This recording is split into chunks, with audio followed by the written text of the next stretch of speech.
Captain Jake Morrison stood on the bridge of the New Horizon, watching the stars slowly grow brighter as his ship moved through space.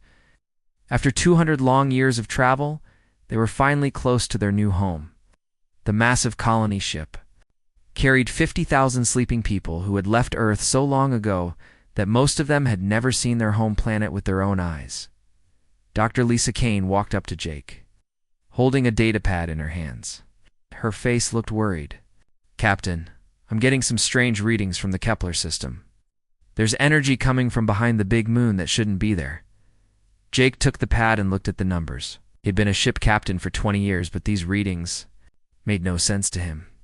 Could it be natural? Maybe some kind of space storm? Lisa shook her head. "No, sir. This energy is too organized, too controlled." "I think someone else is already here." The bridge became quiet. Everyone knew what that meant.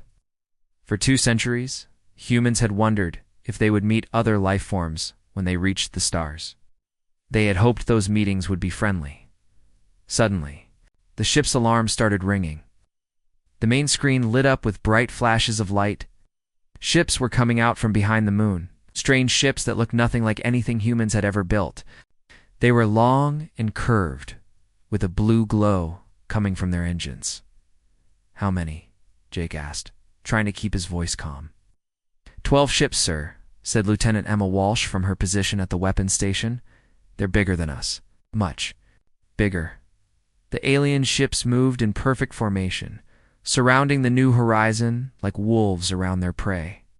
Jake had seen this kind of movement before in old war movies. These beings knew how to fight. A voice came through the ship's speakers. It sounded harsh and cold, speaking in a language that the computer quickly translated. "Unknown vessel. You have entered Zephyrian space without permission. I am War Commander Thexville of the Zephyrian Empire. You will surrender your ship immediately or be destroyed." Jake stepped forward. "This is Captain Jake Morrison of the human colony ship New Horizon. We come in peace. We're just looking for a new home for our people." There was a long pause, then the alien voice came back, and Jake could hear laughter in it. "Humans. Another weak species trying to reach the stars. How amusing. You will make good slaves for the Empire." "We're not looking for trouble," Jake said. "We just want to live on the planet. There's plenty of room for everyone. You misunderstand, human? This entire system belongs to the Zephyrian Empire. You are invaders. Surrender now, and some of your people might live." Jake looked around his bridge. His crew was scared, but they were ready to fight if needed. These were good people who had given up everything to find a new life among the stars. He couldn't let them be turned into slaves. "I'm sorry, but we can't do that," Jake said. "These people have traveled for 200 years to get here. This is their new home." The alien commander's voice became angry. "Then you choose death. So be it." The alien ships opened fire. Bright blue beams hit the New Horizon shields, making the whole ship shake. The lights flickered in several control. Panels exploded in showers of sparks. "Shields down to 60%, Emma called out. "Their weapons are much stronger than ours." Jake grabbed his chair as another blast hit them. "Get me Commander Ryan Brooks. Tell him to wake up the security teams. And get Dr. Kane to send a message to Earth. Tell them what's happening here." "Sir, Earth is 200 years away. Even if we could send a message, it would take centuries to reach them," said the communications officer. "Send it anyway," Jake ordered.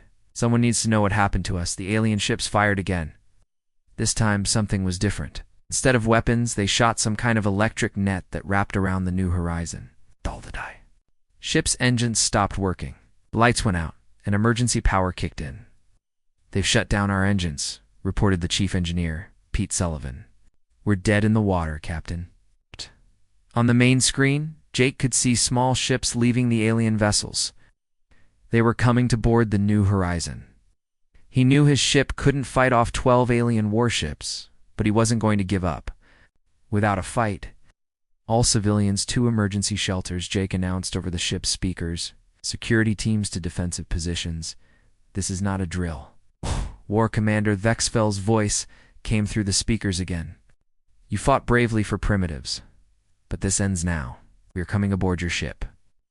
Do not resist, and your deaths will be quick." Jake turned to his crew. They think we're primitives. They think we're weak. Let's show them what humans can do when someone threatens our families. Dr. Kane was working fast at her station, trying to get the communication system working. Captain, I've got partial power to the long-range transmitter. I can send a message, but I don't know if it will reach Earth. Do it, Jake said. Tell them that humans are under attack. Tell them everything you can about these aliens and their ships. As the alien boarding ships got closer, Jake thought about all the people sleeping in the lower levels of his ship. Families who had dreamed of a new life among the stars. Children who would grow up free on a new world. Wouldn't let these aliens take that dream away. The first explosion echoed through the ship as the aliens began cutting through the hull. The war had begun. The alien boarding pods crashed through the hull of the New Horizon with loud banging sounds. Metal twisted and tore as the Zephyrian warriors cut their way inside. Sub-Commander Kylanth led the first group of soldiers into the human ship. Had done this many times before on 17 different worlds. It was always the same story. Remember, we want some of them alive for questioning, Kylanth told his soldiers through their helmet radios. Kill anyone who fights back, but try to capture their leaders. The Zephyrian warriors were tall and strong, with gray skin and 4 arms.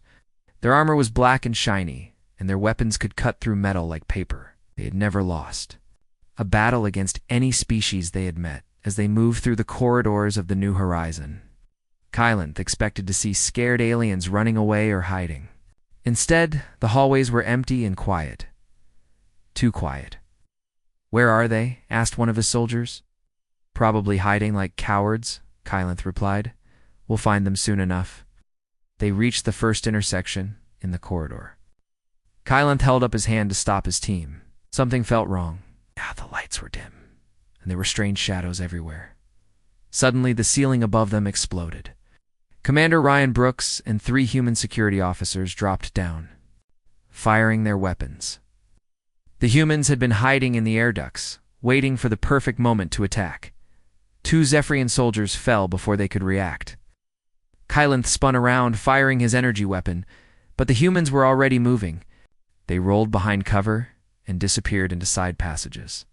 What just happened? Shouted one of the remaining soldiers. They were waiting for us, Kylanth said, unable to believe it. In all his years of conquest, no species had ever set up an ambush like that down another corridor. Lieutenant Emma Walsh was leading her own team of defenders.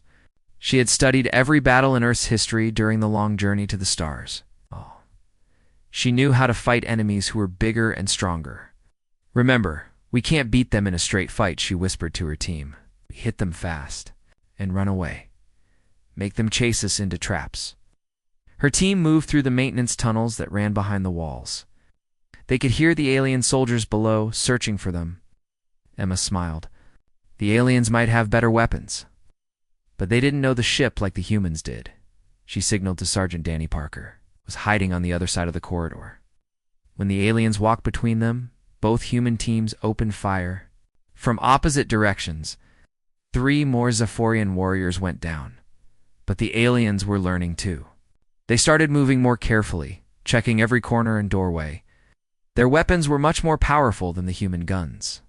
When they hit something, it exploded.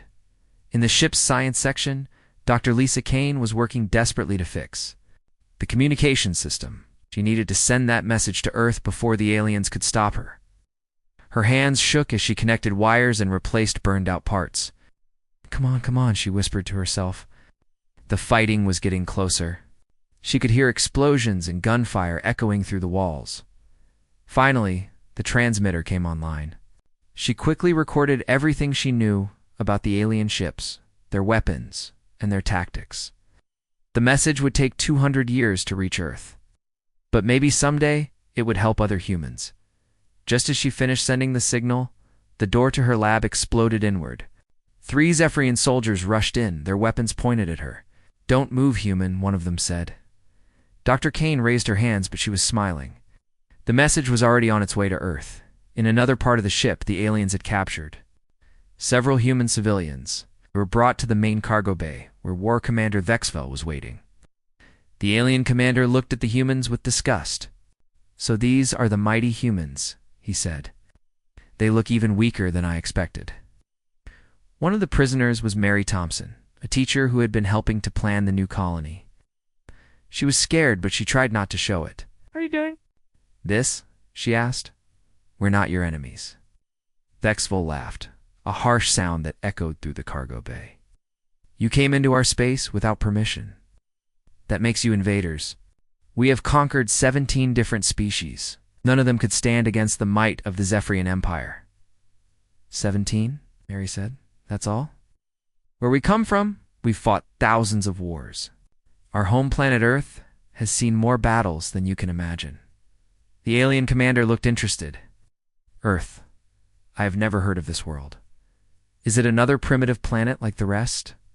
Mary thought about her history lessons, about the great wars that had shaped humanity, about the struggles that had made humans strong. Earth is where humans learn to fight. It's where we learn that sometimes you have to stand up to bullies, no matter how big they are. Dexfell waved his hand dismissively. Another backwater world, no doubt. If this Earth was truly powerful, we would have heard of it. Your resistance here proves that humans are just as weak as every other species we have defeated. But even as he spoke, the war commander was becoming frustrated. The fighting had been going on for hours, and his soldiers were taking heavy losses. These humans fought differently than any enemy he had faced before. They were clever and refused to give up. Sub-Commander Kylanth's voice came through his communicator. Sir, we control most of the ship, but the humans keep attacking us. They appear from nowhere and disappear just as quickly. We've lost 12 soldiers already. 12 soldiers against primitives with inferior weapons. Dexval had never lost so many troops in a single battle. These humans were becoming annoying. Bring me there, Captain, he ordered. I will make an example of him. When the other humans see their leader die, they will surrender. Far away from the battle at Kepler 442, Earth was nothing like it had been 200 years ago. The planet that had sent out the New Horizon was now the center of a growing human empire. Cities reached into the clouds, and space stations orbited. Every planet in the solar system, Fleet Admiral Kate Rivers stood in the command center of Luna Base. Looking out at the dozens of warships floating in space around Earth's moon, she was 50 years old, with gray hair and sharp eyes that had seen many battles. Under her command, the United Defense Force had grown into the most powerful military in human space. Admiral called out Lieutenant Tony Martinez from his station. We're getting a very old signal from deep space. It's coming from the direction of the Kepler system. Kate turned around. The Kepler system was where the New Horizon had been heading. How old? The computer says this signal has been traveling for about 6 months, ma'am. It's very weak, but it's definitely human. Kate felt her heart skip a beat. After 2 centuries, they were finally hearing from the colonists. She had hoped they would send news of their new home. Put it on the main screen. Dr. Lisa Kane's face appeared on the display, but the image was broken and filled with static. Her voice was scared and urgent. This is Dr. Kane aboard the New Horizon. We are under attack by alien forces calling themselves the Zephyrian Empire. They have superior weapons and technology. They demand our surrender and want to make us slaves. The message continued with technical details about the alien ships and weapons. Kate listened to every word, her face getting harder with each sentence. They think we're primitives? Dr. Kane's voice said through the static. They've conquered 17 other species and believe humans will be just as easy to defeat. If anyone receives this message, please know that we fought bravely. Tell Earth that her children never gave up. The message ended. The command center was completely quiet. Every person there understood what they had just heard. Humans were under attack by aliens who thought they were weak. Kate turned to her officers. How long would it take to get a fleet to the Kepler system? Admiral Tony Martinez, who commanded the Earth Defense Fleet, checked his computer. With our fastest ships and new jump drives, about 3 weeks, ma'am. Then we leave in 2 days. Kate said, I want every available ship ready for combat. Call back all our fleets from the outer colonies. This is now our highest priority. Ma'am, said one of the younger officers, that message is 6 months old. Battle might already be over. Kate looked at him with cold eyes. Then we'll make sure the aliens remember what happens when you attack Earth's children. 2 days later, the largest human fleet in history jumped into hyperspace. 300 warships, led by the massive battleship Theyre's Wrath, raced toward the Kepler system. Kate stood on the bridge of her flagship, thinking about the colonists who had left Earth so long ago. Back at Kepler 442, the battle aboard the New Horizon had reached a critical point. Captain Jake Morrison was brought to the cargo bay, where War Commander Theyre was waiting. The alien commander looked at Jake with disgust. "So you are the leader of these annoying humans?" Theyre said. "Your people have caused me more trouble than any species I have conquered. But that ends now." Jake looked around the cargo bay. He could see his people being held prisoner by alien soldiers. Some were injured, but their eyes still showed defiance. He was proud of them. "My people will never surrender," Jake said. "You can kill us, but you'll never break us." Theyre laughed. "Brave words from a primitive, but I have decided to teach you a lesson about defying the Zephyrian Empire." The alien commander pointed to Mary Thompson, who was kneeling with the other prisoners. "You will watch as I execute your people one by one. Perhaps then you will understand the futility of resistance." Jake felt anger building inside him. These aliens thought they could terrorize humans the same way they had terrorized other species. They had no idea what they were dealing with. "Want to know about humans?" Jake said, his voice getting louder. "Let me tell you something about where we come from. Earth isn't just another planet. It's a world that spent millions of years trying to kill us." The alien soldiers looked confused. Theyre tilted his head, not understanding. Jake continued. "Ice ages that lasted for thousands of years. Volcanoes that blocked out the sun. Diseases that killed half our population.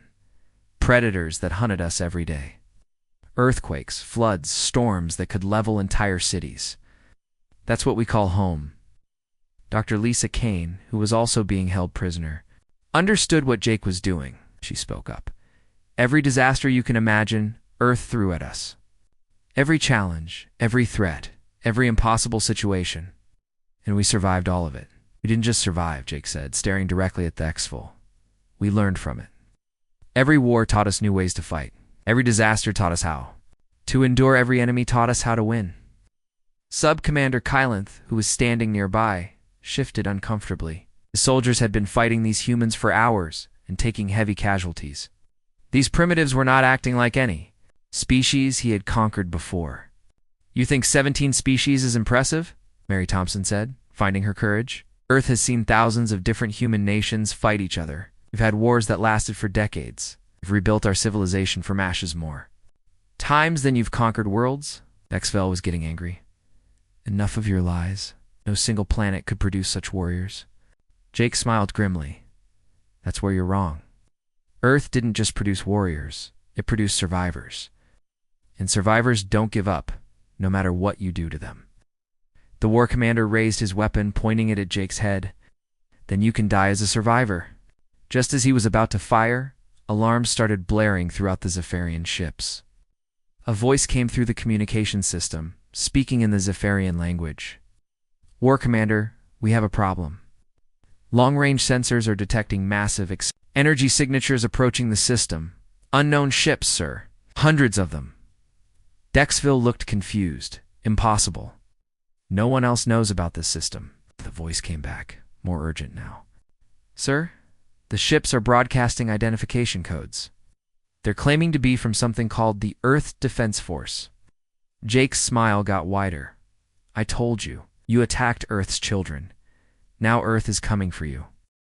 The space around Kepler 442 suddenly filled with flashing lights as hundreds of human ships dropped out of hyperspace. The Earth's defense fleet spread out in perfect formation, surrounding the Zephyrian vessels like a pack of wolves. "War Commander." Theyre stared at the main screen in shock. In all his years of conquest, he had never seen so many warships in one place. The human fleet was 3 times larger than his own, and their ships looked different from anything he had encountered before. They were built for war. "How is this possible?" he whispered to himself. On the bridge of Theyre's Wrath, Fleet Admiral Kate Rivers looked at the alien ships holding her people prisoner. Her face was calm, but her eyes burned with cold anger. Hush. She had traveled across the galaxy to rescue 50,000 human colonists, and nothing was going to stop her. "Open communications with the alien commander," she ordered. The main screen flickered, and War Commander Vexville appeared. He was trying to look confident, but Kate could see the fear in his eyes. "I am Fleet Admiral Kate Rivers of the Earth." "Defense Force," she said in a voice that could cut through steel. "You have attacked our people. You have threatened our children. You have exactly 30 seconds to release all prisoners and withdraw from this system, or we will show you why. Nothing in this galaxy has ever successfully invaded Earth." Vexville tried to maintain his composure. "I am War Commander Vexville of the Zephyrian Empire. We have conquered 17 worlds and defeated every species we have encountered. Your colonists invaded our space. They are now prisoners of the Empire." Kate's expression didn't change. 20 seconds. "You cannot threaten the Zephyrian Empire," Vexville shouted. "We are the most powerful military force in this sector. Your people are primitives who barely know how to fly between stars." 10 seconds, Kate said quietly. Vexville looked at his own fleet, then at the massive human armada surrounding him. Pride and fear warred in his mind. He had built his reputation on never backing down from a fight. But he had also never faced an enemy like this. "We will not surrender to primitives," he declared. Kate nodded as if she had expected this answer. "You're about to learn the difference between conquering others and being born from a world that tried to kill us every single day for millions of years. All ships, begin attack pattern Alpha." The human fleet moved with precision that amazed the Zephyrian officers. Each ship knew exactly where to go and what to do. This wasn't just a military force, it was a machine designed for war. Captain Steve Rogers led the fighter squadrons from his ship, the New York. His pilots flew in formations that confused the alien defenders. Sometimes they attacked like ancient Earth cavalry charges. Other times they scattered like guerrilla fighters, hitting targets and disappearing before the enemy could respond. "This is Falcon Squadron," Rogers called over the radio. "We're using the midway maneuver. Hit their engine ports and get out fast." The human fighters dove at the alien ships like hawks attacking prey. Their weapons were smaller than the Zephyrian guns, but they were faster and more accurate. Within minutes, 3 alien ships were drifting helplessly in space. Commander Amy Foster was leading the boarding operations. Her teams used small ships to land on the alien vessels, cutting through their hulls with tools that turned metal into liquid. The Zephyrians had never seen anything like it. Remember, she told her soldiers over the radio, "These aliens have been bullying peaceful species for years. Time to show them what happens when they pick on someone who can fight back." The human boarding teams moved through the alien ships like ghosts. They knew every trick of fighting in tight spaces, every way to turn a corridor into a death trap. The Zephyrian soldiers, who had seemed so confident before, now found themselves trapped in their own ships. Sub-Commander Kylanth was fighting desperately in the corridors of his vessel. The humans had taken control of his ship's main systems, and his soldiers were being picked off one by one. "How are they doing this?" he called out to his remaining troops. "They're using our own ship against us." One of his soldiers pointed to a human warrior who was using the ship's artificial gravity to walk on the ceiling. "They fight like the ship is part of their body, sir. It's like they were born in space." War Commander Vexville watched in horror as his fleet was systematically destroyed. The humans weren't just better fighters. They were using tactics he had never seen before. They treated the vacuum of space like just another battlefield. "Sir," called out his navigation officer, "the human ships are jamming our communications. We can't call for reinforcements. They're using some kind of electronic warfare that's shutting down our weapons systems," added the weapons officer. "Every time we try to fire, they turn our own computers against us." Vexville realized that this wasn't just a battle, it was a lesson. The humans were showing him that they could take apart his fleet piece by piece, using methods he couldn't understand or counter. On Theyre's Wrath, Admiral Kate Rivers was coordinating the battle with calm efficiency. She had studied every military conflict in human history, from ancient battles with swords and spears to modern space warfare. All of that knowledge was being used against the Zephyrians. Admiral reported her tactical officer, "Enemy fleet, is down to 60% effectiveness. Her flagship is trying to retreat." "Don't let them leave," Kate ordered. "I want that commander alive. He's going to learn what happens when you threaten human families." In the cargo bay of the New Horizon, Captain Jake Morrison and his people were watching the battle on a small screen that Dr. Lisa Kane had managed to activate. The Zephyrian guards were too busy trying to contact their ships to pay attention to their prisoners.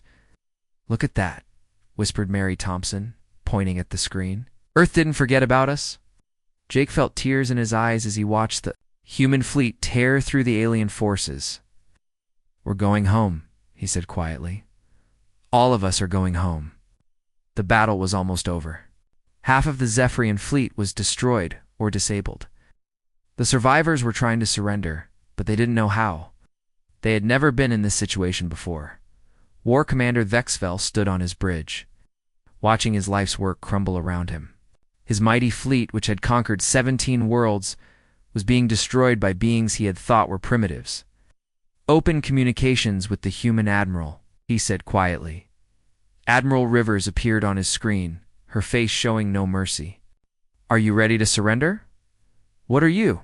Exfil asked, his voice barely a whisper. "What kind of species are you?" Kate looked at him with cold eyes. "We're humans. We're from Earth, and you just learned why that matters." War Commander Vexvel's flagship was the last Zephyrian ship still fighting. Half of his fleet was destroyed, floating in pieces around the Kepler system. The other half had surrendered or been captured by human boarding teams. This mighty empire's perfect record of victory was broken. "Sir, the humans are demanding our complete surrender," reported his communications officer. "They say they will destroy us if we don't give up in the next 60 seconds. Vexvel looked at the tactical display. His ship was surrounded by dozens of human warships, all pointing their weapons at him. There was no escape. No reinforcements were coming. For the first time in his military career, he had been completely defeated. "Signal our surrender," he said quietly. "Lower all shields and power down weapons. On the Theyre's wrath, Admiral Kate." Rivers received the surrender message. But she wasn't finished yet. She needed to make sure this alien commander understood exactly what he had done. "Prepare a boarding team," she told Commander Amy Foster. "I want to speak with their leader face to face." Within an hour, human soldiers had taken control of the Zephyrian flagship. War Commander Vexvel was brought to his own conference room, now guarded by human marines. When Admiral Rivers walked in, he could see why the humans had won. She moved with the confidence of someone who had never known defeat. "You wanted to know what kind of species we are," Kate said, sitting down across from him. "Let me explain." Activated a small device that projected images in the air between them. The first image showed Earth from space, a blue and green world that looked peaceful and beautiful. "This is Earth," Kate said. "It looks nice, doesn't it? But it's the most dangerous planet anyone has ever tried to live on." The images changed, showing ice ages that covered entire continents, volcanoes that could destroy whole regions, and storms that could level cities. "Where millions of years, Earth tried to kill us," Kate continued. "Ice ages that lasted longer than your entire recorded history. Diseases that wiped out half our population, natural disasters that destroyed everything we built. Most species would have died out, but humans are stubborn." Vexvel watched the images with growing amazement. He had never seen a world so hostile to life. "Every challenge made us stronger," Kate said. "Every disaster taught us how to survive. Every enemy taught us how to fight. Didn't just learn to live on Earth. We learned to master it." The images showed human cities rising from the ashes of destruction, armies that grew larger after every defeat, and technologies that turned Earth's dangers into advantages. "When we finally reached the stars, we brought all of that experience with us," Kate explained. "Every military strategy from thousands of years of warfare, every survival technique from living on a world that hated us, every lesson learned from fighting enemies who wanted to destroy us." Subcommander Kylanth was also in the room, captured during the boarding of his ship. He spoke up, his voice filled with confusion and fear. "But we conquered 17 species," he said. "We are the greatest military power in this sector." Kate looked at him with something that might have been pity. 17 species who had never faced real adversity. 17 worlds that were probably peaceful and safe. "You are like adults fighting children." She stood up and walked to the window, looking out at the remains of the Zephyrian fleet. "You want to know the difference between you and us? You conquered other species because you were stronger? We became strong because everything in the universe tried to conquer us first. War Commander Thexville was beginning to understand. Your planet. It was like a training ground. No, Kate said firmly. It was like a prison where only the strongest could survive. And we didn't just survive, we thrived. Turned every weakness into a strength, every defeat into a lesson, every disaster into an opportunity to become better. She turned back. To face the alien commanders. Do you know what the worst part is? You could have been allies. Those colonists you attacked came in peace. They just wanted to build a new home and live quietly. Instead, you chose to threaten them. We didn't know, Dexville whispered. That's the problem, Kate said.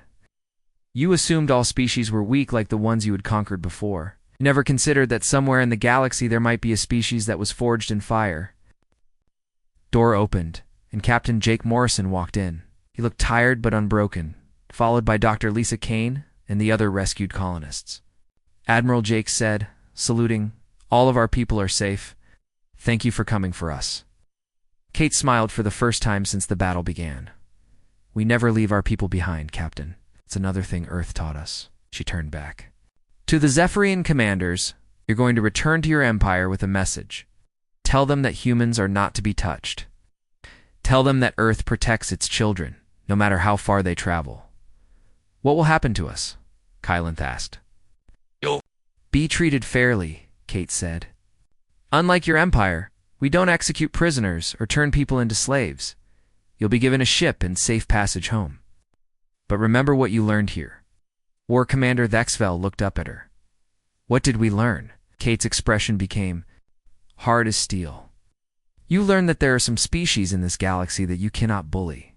You learned that humans don't surrender, don't break, and don't forgive attacks on their families. And most importantly, you learned that Earth doesn't just produce explorers and colonists." She paused, letting her words sink in. "Earth produces survivors. And survivors are the most dangerous thing in the universe." 3 months later, the surviving Zephyrian ships limped back to their homeworld. War Commander Vexville stood before the Empire's High Council, delivering his report. The council members listened in shocked silence as he described the human fleet and their devastating defeat. "Recommend immediate orders to all Zephyrian forces that," Vol concluded, "any ship or planet connected to the species called humans is to be avoided at all costs. Mark their territory as forbidden space. But surely we can defeat them with a larger fleet," said one council member. Dexville shook his head. "Council member, you don't understand. They didn't just defeat us, they were playing with us. That admiral could have destroyed our entire fleet in the first hour of battle. Instead, she chose to teach us a lesson." He looked around the council chamber at the most powerful leaders in the Zephyrian Empire. "We are not the apex predators we thought we were. Somewhere out there is a species that learned to fight on a world so dangerous it would kill most of us in days. They call it Earth, and Earth's children are now among the stars." Meanwhile, the New Horizon continued its journey to the planet it had originally been heading for. The colonists would build their new home, but now they had something they hadn't expected: the protection of the most powerful military force in the galaxy. Captain Jake Morrison stood on the observation deck. Watching the stars, Dr. Lisa Kane joined him, looking out at the same view. "Do you think they'll come back?" she asked. Jake smiled. "If they do, they'll remember what Earth's children can do when someone threatens their family. And that's a lesson they'll never forget." The message was spreading through the galaxy. Earth was not just another world with primitive inhabitants. Earth was the forge that had created humanity, and humanity was now a force that no one wanted to face in battle. The stars belonged to many species, but everyone now knew that some stars belonged to Earth, and Earth protected its own.